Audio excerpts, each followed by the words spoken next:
There we go. A little glimpse at where I find myself at the moment of wine world. Welcome to Dan Really Likes Wine, presented by Pick and Pay. Welcome to the 12 Hotel in Galway, and more about that in just a moment. So what am I doing in Galway in the search for wine? Well, I'm on my way to the Alfred Dunhill Links Championships next week. Johanna Rupert's wonderful game, of course, at Carnoustie and at King's Barnes. But given the current restrictions, the fact that the British government does not like people from South Africa coming straight into the UK, my two options were sit in a cupboard at Terminal 3 at 100,000 Rand an hour for 10 days, or come into Ireland. Time in Dublin, some time up in Galway. I'll be going down to Limerick and to Cork, where I'll be doing the show from on Thursday, and then heading back up to Dublin for the weekend, a little bit more great food and wine. But for now, I'm down here in Galway. I've been traveling around. Those photos you saw yesterday, south going down into Munster, the cliffs of Moher, having a look at them. Today I've been up north. You would have seen at the very start there, the Kylemore Abbey, which is a magnificent building, just exploring a country that, although it's part of where I was born, Belfast in Northern Ireland, I hadn't really seen that much of. So it's been a really cool couple of days. And I've been perusing every wine list I could find in search of South Africa. The first two restaurants I went to, unbelievably, I found wine from Testalonga up in the Swartland, Craig Hawkins. How it found its way here, I do not know, but his Carignan and his Cinsault, both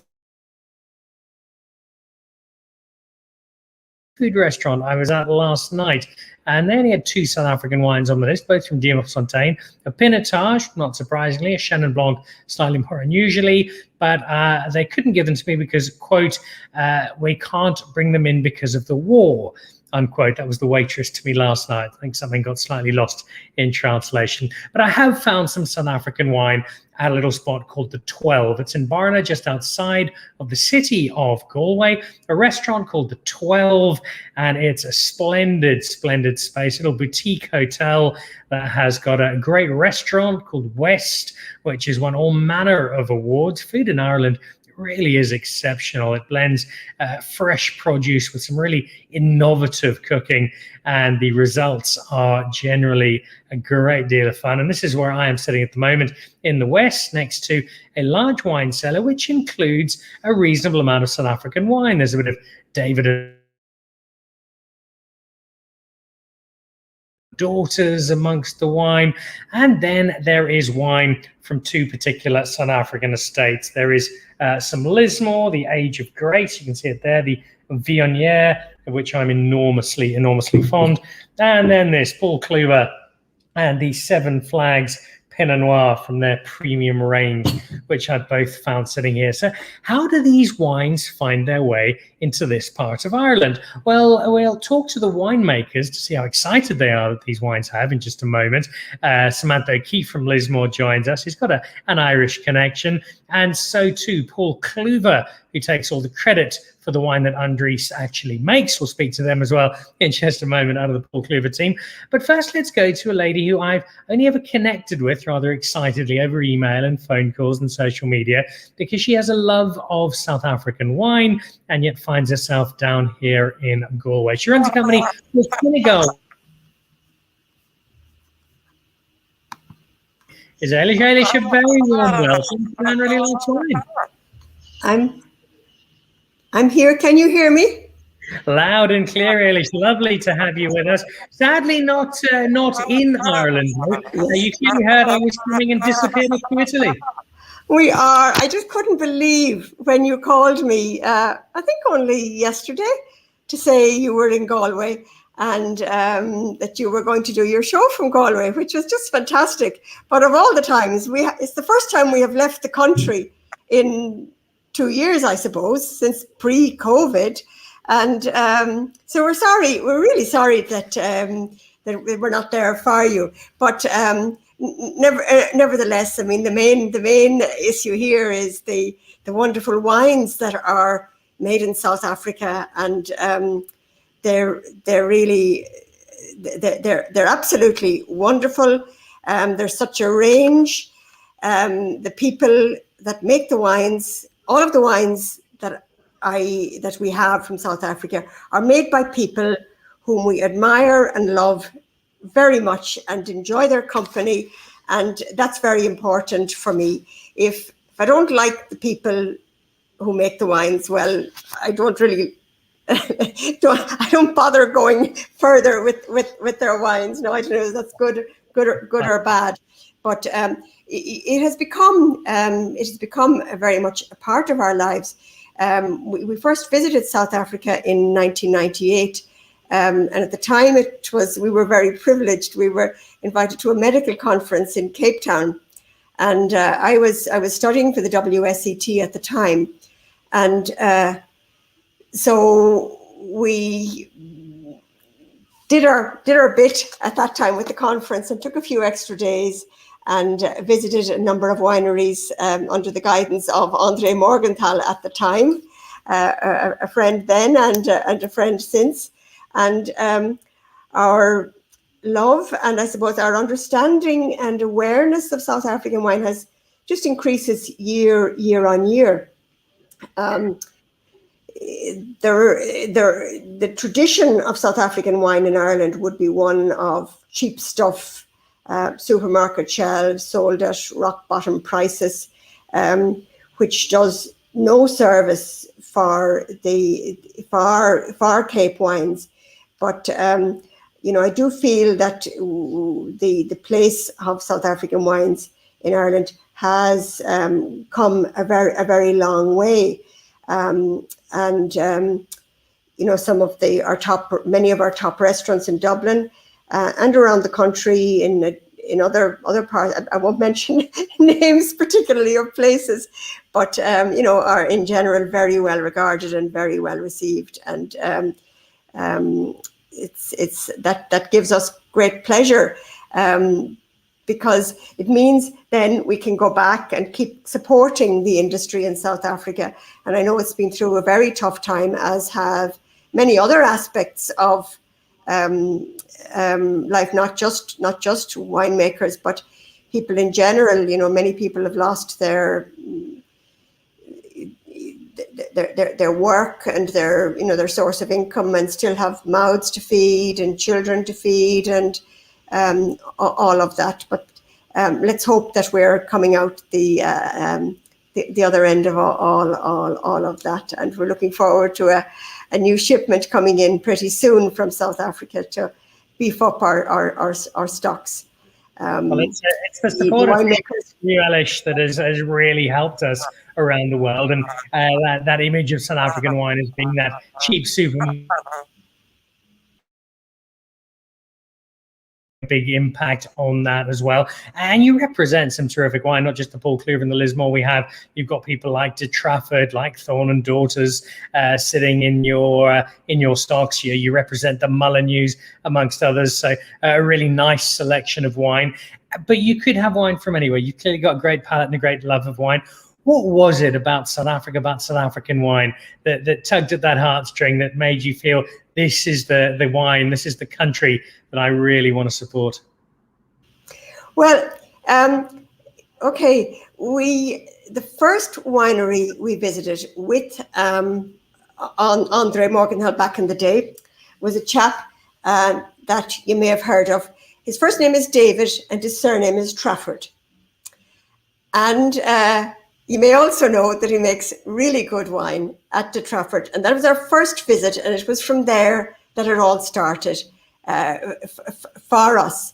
And it just has spread from there. The Clouvers came on board a little bit later through a very interesting contract. It's funny, the small world we live in.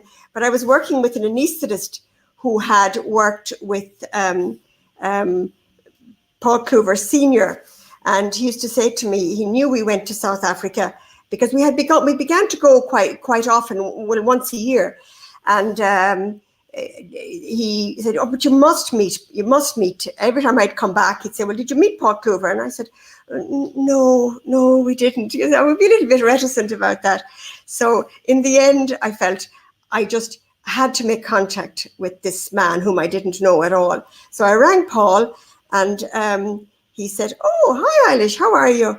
And then a little bit of chat. And what are you doing tonight? I said, nothing really. He said, "Well, we have a concert here on the farm." Paul, Andreas, you'll have to help me just for a moment.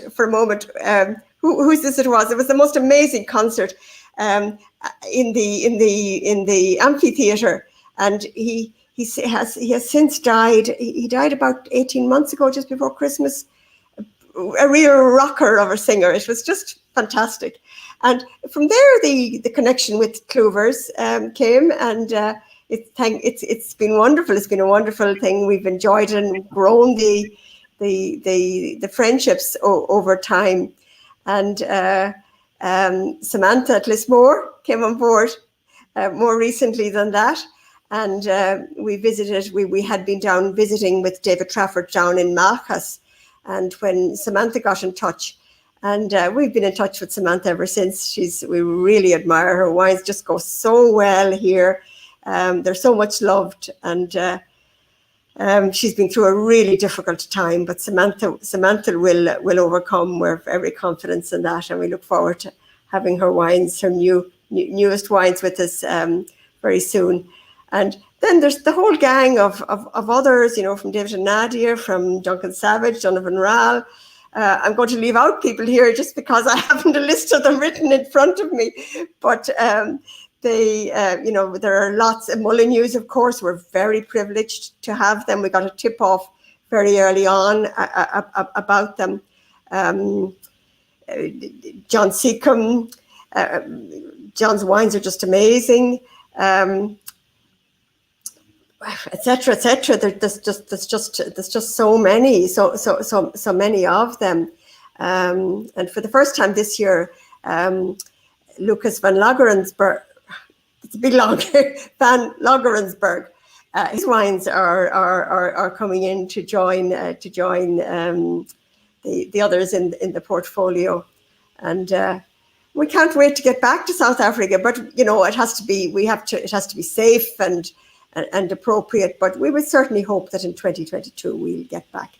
And meanwhile, we'll keep singing the Cape Wine song from here in the west of Ireland, and very privileged to do so.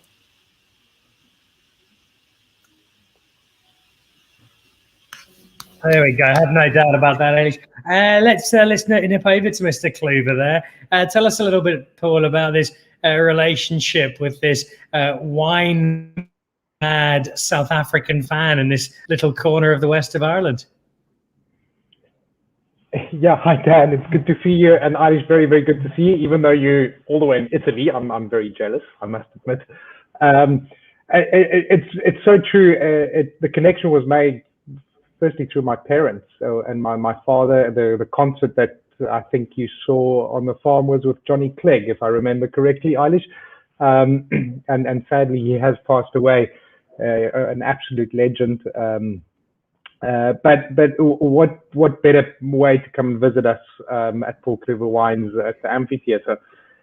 And I think Eilish said something that is so true. What a privilege to be able to work with people that you like. I think from the connection with my father to the connection with my Eilish and my sister Liesl gets along like a house on fire, with our winemaker as well. And I think it's the personal relationship more than anything else that makes this work. And their passion for wine, which is absolutely fantastic.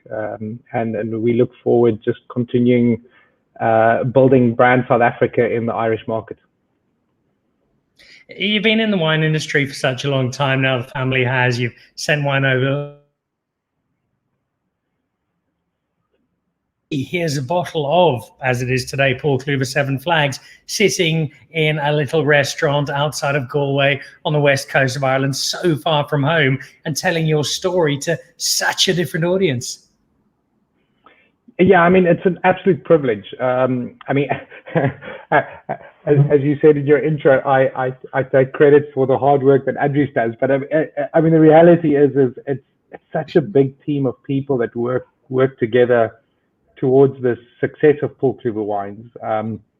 Andries plays a critical role in ensuring that what we grow on the property ends up correctly in the bottle. But I think the other critical thing is that just making good wine is almost not good enough.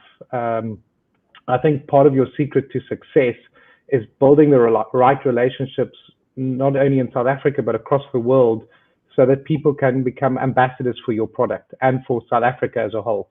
And we are privileged to have people like Eilish and her husband to go out there and be our ambassadors. I'm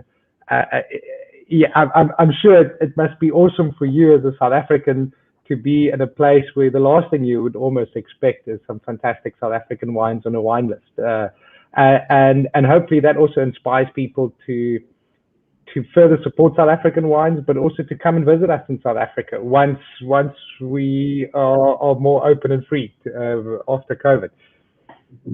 It's a very, very good point you make about me loving it. I mentioned in my intro finding a couple of South African wines. I do that wherever I go around the world. I certainly drink wine from other countries, and I love comparing and contrasting, but I definitely look for the South African. And there's certain wines you expect to find. You expect to find a bottle of the Chocolate Block, or a bottle of Rubicon, or a Two Dancing Giraffes Chenin Blanc that you've never heard of from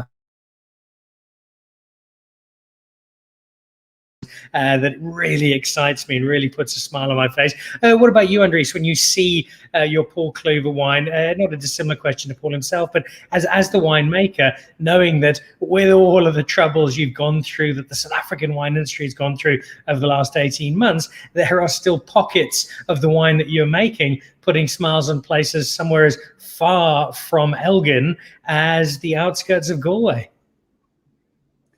No, it's always like Paul also said, it's a privilege to see our wines out there, and part of my job is actually sort of drinking wine. Part of it is creating experiences, and if we can add to the experience of people in Ireland, that's quite awesome, and I must say, having spent some time with Eilish in the Irish market, it's the perception, and the appreciation of the Irish people for good and quality wine is amazing. It's actually, it's quite easy going to sell wine in Ireland because the people really appreciate quality wine from South Africa, and it's great to have people like Eilish, like Paul said, the relationship. It's great to have people that's passionate about South African wine, and that we can send the message throughout the whole world. I was having a look, Andries, at the wine list here at the 12 Hotel, the West Restaurant, where I find myself this evening, thanks to Fergus and his team. And the South African wine here is sitting in very much the higher end of the price list. This is not entry-level stuff. And as Eilish was saying earlier, it used to be the case in Ireland. It was just the cheap and nasty stuff that found its way to the bottom of supermarket shelves. You talk about having come over to Ireland. It's not just selling the South African wine story. It's selling the top end of the South African wine story, making people realize that a Seven Flags Pinot Noir can command the sort of price of a very tail, is getting people to understand that, particularly somewhere like Ireland, becoming easier for you, Andries.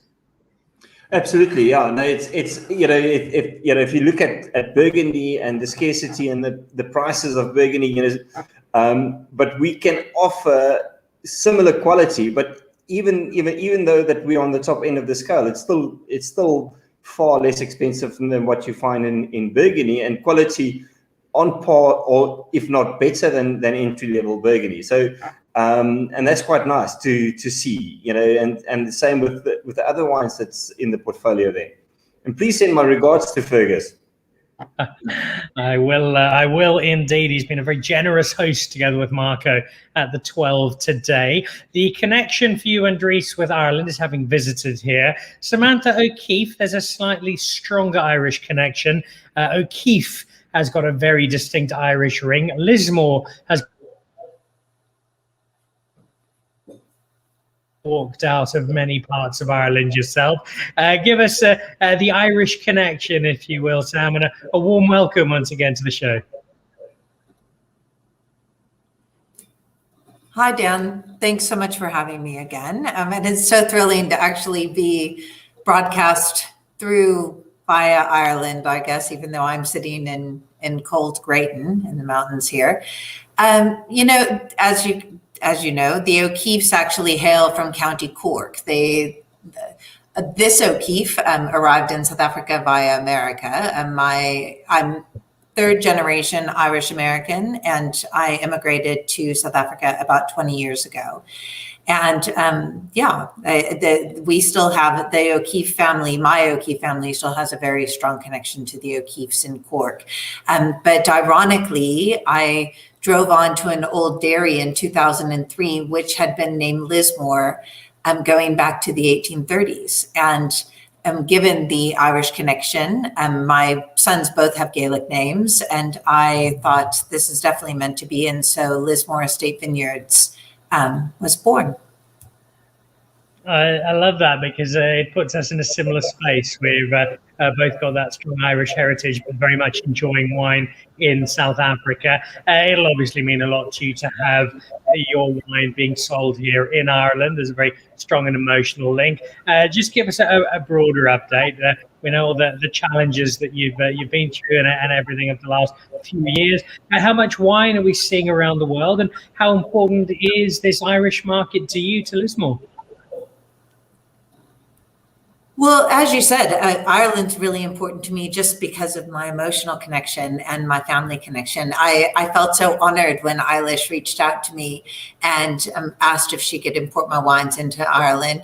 It felt like I'd finally arrived, frankly. You know, I'd been exporting wine to various countries in Europe, but to have Samantha O'Keeffe of Lismore sending her wines from South Africa to Ireland felt like it finally I'd made it. And so it's really important. And as far as how things are going with me, things are going well. We had a fire and there was a lot of big setback, but we're almost rebuilt, and there's plenty of Lismore wine on its way to Ireland with the next shipment. I haven't forgotten my promise, Samantha, that I will be the first person to come down and do an official visit once everything is up and running. And I'm really looking forward to that. We've got plenty of people watching the show from around the world. Greg Sherwood has taken time out between his third and fourth free lunches of the day. Dan, welcome to civilization. If you make it to Dublin, go meet my ex-colleague Mick O'Connell, who imports Craig Hawkins wines. Those are the Testalongas I had up here the other day. Or else Kinnegar. She most certainly is. Skulk Stapelberg, Mr. Pinotage with the URC Rugby. That's the Vodacom United Rugby Championship competition coming up. It is a great opportunity to promote our wines. A lot more traveling coming from the north pre-pandemic and vice versa. Cheers, Dan. Definitely right, Scott. We'll have to pack some wine into the luggage as our teams make their way around Europe. Daryl Balfour, the king of White River and Nelspruit, saying hi, Eilish and Dan. And then what about time for another wine and wildlife safari? Generally sounds like a good idea, but we might have to add that to our combined schedule. And then my good friend Reginald Peck from up at Cheetah Plains in the Sabi Sands. Great seeing you, Mr. Seven Flags, a.k.a. Paul. Well, let's go back to Paul and pick up on a question I asked Andres about selling wine into the market at a higher level. With the Seven Flags, you've got wine that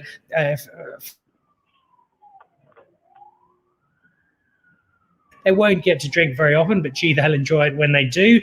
You put it in an international market, and it's not giveaway, but it's certainly not up at the high levels of a big and well-known French wine. From a purely marketing and perception perspective, how far up the ladder are we moving, Paul, in terms of taking something like a Seven Flags and being able to put it at a price point that sits up there with a top French wine and have the market accept it?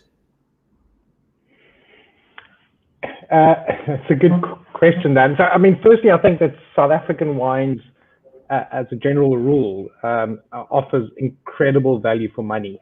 Are we commanding the prices that the French are able to do? No, not yet. I think we still have some work to do there. I mean, a fantastic example is just whether you talk Paul Cleaver Seven Flags, Canon Paul Sour, the Lismore wines, the Molyneux wines, they're generally under 50 pounds or $50 a bottle. And if you look at the great Cabernets from America sells for $300 a bottle. The entry-level Premier Cru, I'm not even talking about Grand Cru Burgundies, is easily $200 a bottle. So we still have a long way to go to be able to match those prices and where people are able to buy or willing to pay that amount of money. I think the big thing is going to be is for us to just continue doing what we're doing, offering incredible value for money and incredible wines of world class. I mean, the Seven Flags is a great example where even at the International Wine Challenge now, the Seven Flags Chardonnay actually was a trophy wine, so it was right up there with the very, very best. But we just need to keep on chipping away.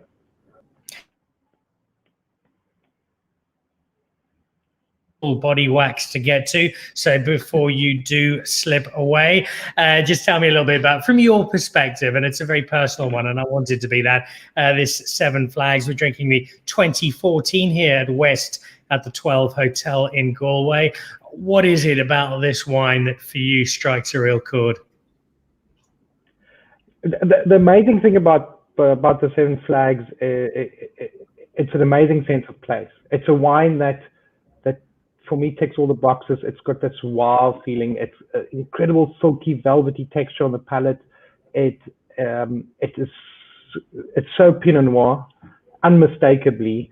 But you taste a little bit of South Africa with that. It's undeniably Paul Kluwer. It's undeniably Elgin.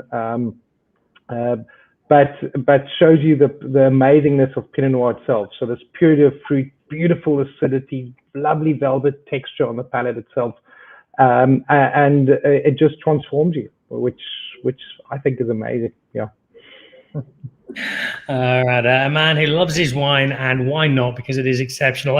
Paul, I know you have to rush off, so thank you so much for joining us, and we'll see you back in South Africa soon, hopefully in Johannesburg soon. There's your perspective on this wine. I'm going to get Andries in a moment, but let's head over to Eilish and go back to the Viognier that we have here.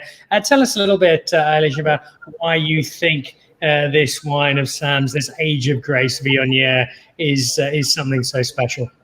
Oh, it's just such a special wine. It's just everybody away, and it just walks out the. It's just universal wine. In Ireland, we eat, and particularly on the West Coast, we eat lots of fish and shellfish, and it's a magical match for that, and also lots of other things. There's a lot of small plates being created by chefs nowadays, and it'll often match in very well with things like that. But even just to drink on its own, it's an absolute pleasure. And it and the Chardonnay are among our best-selling wines. And Samantha's Chardonnay I'm talking about there.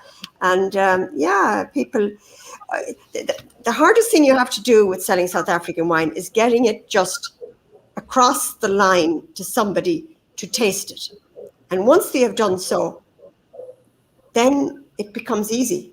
And that applies across the board with I suppose all of the wines that we have. That if you can get it across, if you can get somebody to taste it that has some degree of interest in wine, they're sold. And the winemakers do all the hard work, and it's a real privilege for me to be involved. And it's also highly unusual because here we both have day jobs that are in another area altogether, and it's just lovely to have the two of them. And I think sometimes when people when I meet people and they realize they know about my medical background and all that, and it might seem a little bit strange to have a medical doctor going around selling wine, but going back to what I said earlier, I don't sell wine to people that are going to be drinking it just to serve their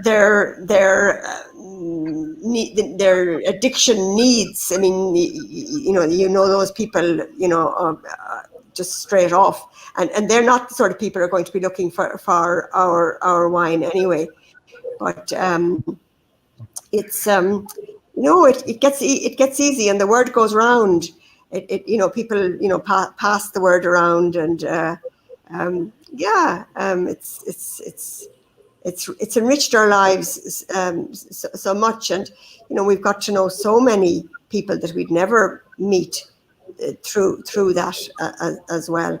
And now that we're beginning to think about cutting back a little bit in the medical work, we'll have more time to spend working on the other. But we really want to get back to South Africa as soon as is possible, just to get the whole feel of everything again. But it's as I say, it's been hard for everybody, and I know it's been very difficult for winemakers in South Africa. And COVID was bad enough in poor Samantha's case. It was doubly or trebly or quadruply difficult.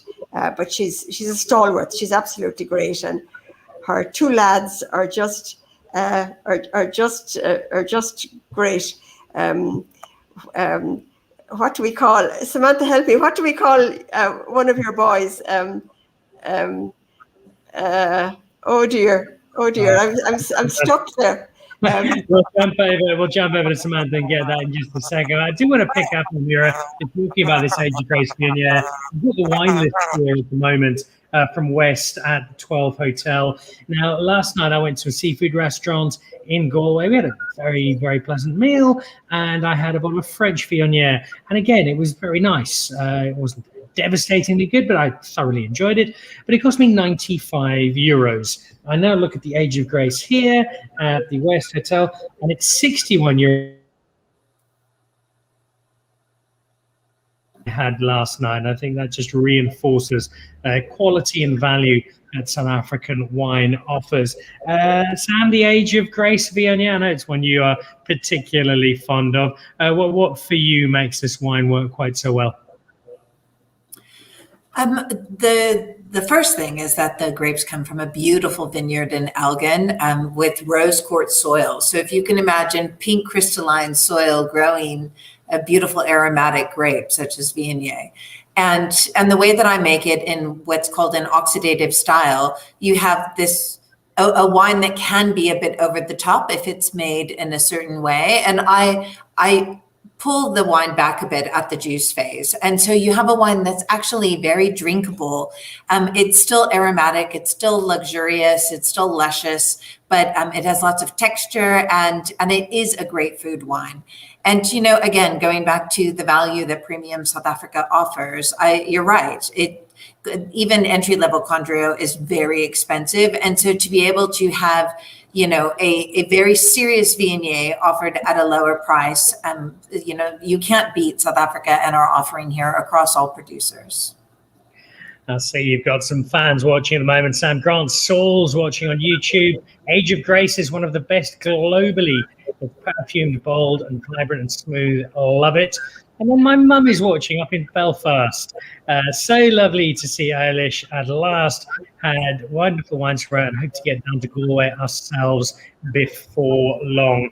In terms of, so I was sitting at a 2018 of a grape that I think, Sam, it's fair to say South Africans are still getting used to, coming to know, coming to terms with.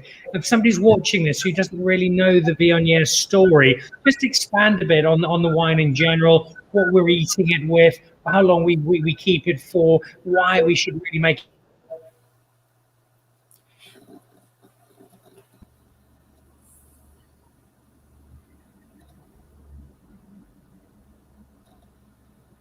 Dan? I think I lost you there for a second, Sam. Apologies. Just give us a bit more on Viognier itself. South Africans, I think, are still discovering it as a grape, why we should be drinking it, how long we should be keeping it for, what we should be eating it with. Viognier is a very aromatic grape. it generally is known globally as a grape that doesn't age well, a grape that is very fatty. And yet the Viognier that comes out of this vineyard in Elgin has a beautiful fresh acidity, is very crisp with a nice minerality, and it is a wine that ages well. Whether or not you want to keep it for 20 years, I don't know about that, but it's certainly 5 to 10 years. It just gets more complex, and the floral notes are really enhanced. As far as what it pairs with, Viognier, people think Viognier pairs with curries only, and yet it's not true. As Eilish said, seafood dishes, spicy dishes like curry, complex dishes, even a charcuterie platter, smoked meats, I think is a stunning pairing with Viognier. But the Age of Grace in particular, because of the vineyard that it comes from, really is a wine that I think you can hold on to. And the 18 is just coming alive now. It is a wine you really do need to try. Not just a Viognier generally, but this one in particular. If you haven't had Viognier before, add it to your list of white wine experiences. Grant Saul's they're saying, I love the Lismore Pinot Noir as well. I'm not sure there's a wine you can't love made by Samantha O'Keefe. And maybe we'll find one day. Alice, let's go back to you very quickly and just a synopsis on the Pinot Noir we're drinking.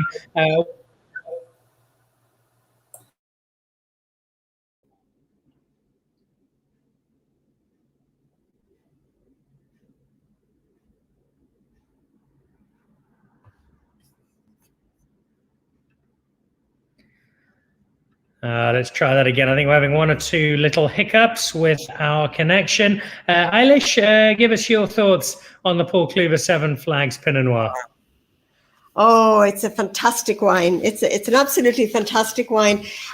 We don't drink it every single day, but we drink it often enough. And for in terms of matching, there is no better match than Connemara lamb. Roasted medium to medium rare, and it's a marriage. It's a marriage made in heaven, and really, I always reserve the Seven Flags for the lamb when we get hold of it. But it's a joy. Obviously, there's lots of other things it will go with, but for me, Connemara lamb is just magical. Now I know in South Africa you have Karoo lamb, and that's kind of a bigger. It's a bigger statement for me anyway. Karoo lamb compared with the lamb we get in Connemara, but even to drink on its own, it's a pleasure. We drink anything in our house. That sounds like a good Irish. We don't stand on that much ceremony, but well, let's jump over to Andries. Andries, you make such a wide array of wine, and so acclaimed a range of wine. And this Seven Flags from the winemaker's perspective. Give us the story of this wine and why you think it's something quite special. Well, Dan, first of all, the Seven Flags is a vineyard selection. And then we vinify that in large open top wooden fermenters. And then obviously it goes to barrel. And then finally we do a barrel selection. But in the selection, the most important, and Paul touched on it, and the most important is the wine has to show a sense of place. And for me, this is the typicity of our estate and the vineyard site. So I'd like to explain or show that in the wine, and at the end of the day, further to that, I'm always looking at balance, as a very important part of my winemaking.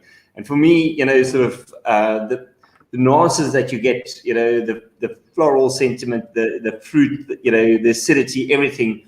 And it's actually, because it's from a vineyard selection point of view, it's actually quite easy to make the wine. You just got to guide the process, and that's it. Really, it's about expression of sight in Pinot Noir and in Seven Flags.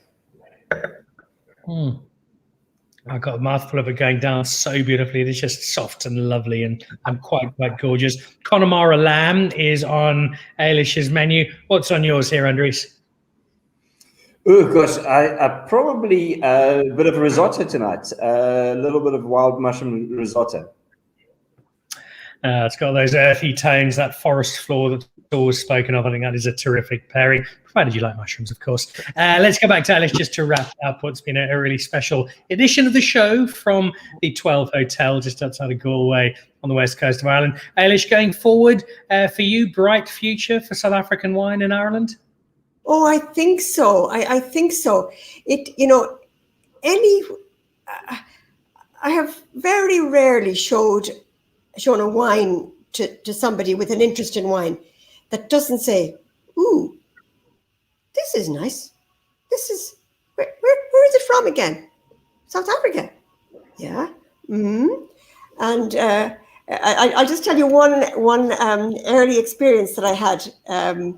It's a good few years ago now, and I don't know whether any of the people are listening in, but there's a superb wine shop, one of the best in the country, in South County Dublin. It's called 64 Wine, and I had done a tasting somewhere else, and I meant to call to see the man who ran the shop over time, and I thought, should I go? I'm unannounced. When can I? Will I? Won't I? Whatever. So I wandered in anyway, and I just said who I was and South African wine, and he switched off completely. And I said, well, I don't like them. I just don't like South African wine. And I said to him, yeah, okay. And I had actually a bag of 12 bottles that I had lugged from the car boot down the hill. And then he said, well, look, I have a few on the shelf. People want them, and I won't mention any names of people. People want them. I don't think they're much good, but if people want them, I need to stock them. So he said, okay, well, if you brought them, we might as well look at them. And he tasted very silently and very quietly, and I didn't know what was going on in his head. And he stopped halfway through, and he said, how does someone like you manage to find wines like that? And I thought, I didn't know what to say. I really didn't know what to say. Well, they weren't my wines. There were wines made by people like Paul and Andreas and Samantha and many more. And he took there and then he ordered a large number of the wines, and he would have. And he still does. He has probably more South African wines on his shelf than any other retail outlet that I'm aware of. No, I'm not aware of all the retail outlets all around Ireland, but as a generalization. And yeah, the place of South African wine in Ireland has really come on by leaps and bounds. And for good reason. The quality is superb, and the price comparison with wines from European countries, which don't have to travel so far, have all the miles on the road, and with pollution and stuff that we need to be more aware of. I mean, at least, and people say to me, oh, that's too far away, it's terribly polluting. But in fact, the wines come, they're shipped, and the carbon footprint is way lower for the wines that are shipped than the wines that are trucked over, large areas of Europe. So I don't want to go anywhere in wine. I enjoy when I'm away to drink. If I'm in France, I will drink French wine. If I'm in Italy, as I am at the moment, we'll drink Italian wine. But South Africa is unique, and its story. And they talk about South Africa being New World, and it annoys me when I hear that, because I always love to be able to say to them, wine was made in South Africa when Bordeaux was still a swamp. And people don't just get that. They don't realize. So there's a huge story of wine and experience, and passing down of information, and sharing thoughts with older people who've been around. And I just think it's a great story, and I'm sticking with it with no plans on moving elsewhere. Well, we're very, very grateful for that, Alice, just as we're incredibly grateful for you spending the time on holiday to join us here. A pleasure. Thank you for that. Except I don't have a glass of Seven Flags in my hand at the moment. Until you get back. Eilish, thank you so much. Eilish is at Kinnegar Wines. If you're in anywhere in Ireland, Kinnegar Wines will sort you out with anything we've had tonight. There's a whole range of others, including in those wines, Lismore. And a big thank you to Sam, who's always such a welcome guest on the show. She's just great. Yeah, she's great. Well, Alex, look forward to seeing you in person next time in Galway. And Samantha, Andres, we'll see you back in South Africa soon. I'm coming to visit you, I promise, Samantha, and I'll drop in an Elgin on the way. Okay? Thank you all. Have a lovely week, and thanks for some terrific wine. And a big thank you to the team at the 12 Hotel as well. Great, guys, great to see you all. And hi to the Paul seniors and the family, and all the gang. All the gang. Samantha, I can't think of your son's name that we kind of give him a nickname arising. The Mighty Quinn. The Mighty Quinn. The Quinn, the Mighty Quinn, the Mighty Quinn.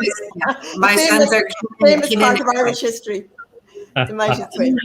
Well, there we go. On that note, we've solved that mystery of the Mighty Quinn. A huge thank you to Fergus and to Marco and the team at the 12 Hotel in Barna, just outside of Galway, for hosting us this evening. This is Dan Really Likes Wine, presented by Pick and Pay, and I'll be back with you on. Keep supporting great wine. Big thank you to Eilish and the team at Kinnegar Wines. We'll see you again Thursday. Have a lovely week. Goodbye. To join the Pick and Pay Wine Club, simply SMS your smart shopper number to 36775. It's absolutely free, and you'll get for yourself 3 times the smart shopper points on every bottle of wine bought. You'll also get a 20% discount on 10 different wines each month, a 25% discount on a case of wine, and a Magnum, some terrific competitions and invitations to awesome events.